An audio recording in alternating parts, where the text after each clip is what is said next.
The House set to try to elect a speaker again today after 2 days of failed attempts. It's the first time in 100 years the speaker wasn't elected in the first vote. Now, after 6 failed votes, Republican leader Kevin McCarthy has a new offer for his detractors. Congressional correspondent Rachel Scott has the latest. A speaker has not been elected.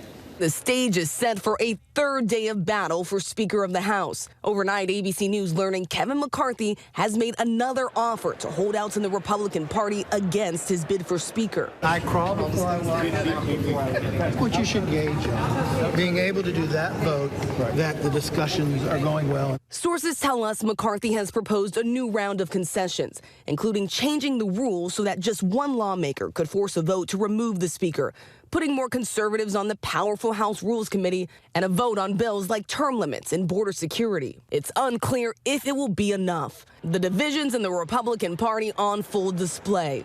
Lawmakers in their chairs for hours, heated discussions playing out in the chamber. On one side, the Republicans backing McCarthy. Kevin McCarthy has proved that he can get things done. He has proven that he is willing to stand up in the face of critics. On the other, the staunch conservatives who say he needs to go, even challenging calls from former President Donald Trump to reverse course. Even having my favorite president call us and tell us we need to knock this off, I think it actually needs to be reversed.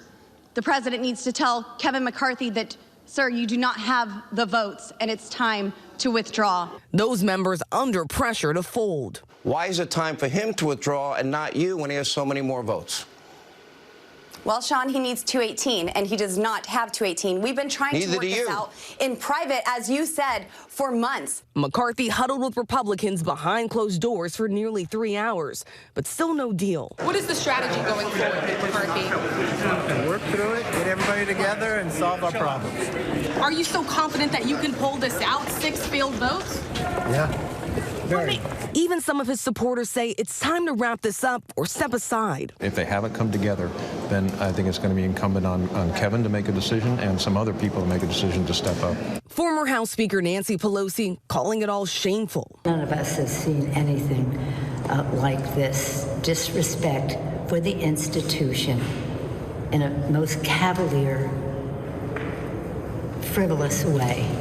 It's quite sad. Through it all, the Democrats standing together, pointing out their leader, Hakeem Jeffries, has consistently won more votes than McCarthy. I rise to nominate Hakeem Jeffries as Speaker of the House, the lead vote getter in the last 5 rounds. The gentleman is recognized. And Rachel Scott joins me live from Capitol Hill with more. Rachel, a source tells ABC News that some of McCarthy's supporters are starting to lose patience, demanding that either they see progress or he step aside. So how many more failed rounds can he survive? Well, time is definitely running out because patience is thinning. I can tell you that I talked to some members yesterday who support Republican leader Kevin McCarthy, but who told me they feel like he needs to reach a deal very soon, or else it is time for the Republican conference to start trying to consider someone else. The big question, though, is what Republican can get to that magic number of 218 votes that would be needed in order to clench the Speaker's gavel. Now, one Republican floated the name Steve Scalise. That's McCarthy's number 2 in leadership. He's from Louisiana. At this point, Scalise is obviously still rallying behind leader Kevin McCarthy, but it's a big open question that if he fails again on multiple rounds, if the conference will be ready to move on, Diane. And Rachel, I know you're hearing that he's offering some concessions too, but will any concession be enough to win over the so-called Never Kevin crowd? And how are his supporters going to react if they feel like he's giving detractors preferential treatment?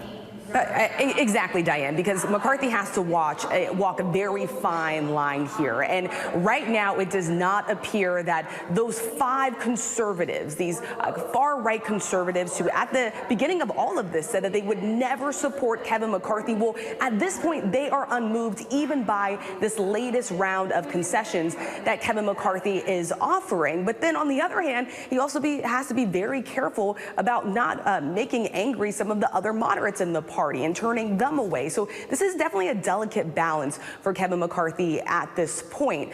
What he is going to be trying to do is chip away at some of the opposition, right? Bring that number down and then create more pressure on those handful of conservatives who say that they are never going to back Kevin McCarthy.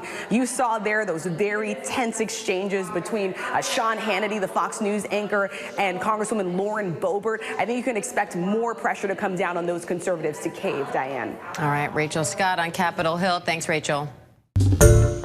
Hi, everyone. George Stephanopoulos here. Thanks for checking out the ABC News YouTube channel. If you'd like to get more videos, show highlights, and watch live event coverage, click on the right over here to subscribe to our channel. And don't forget to download the ABC News app for breaking news alerts. Thanks for watching.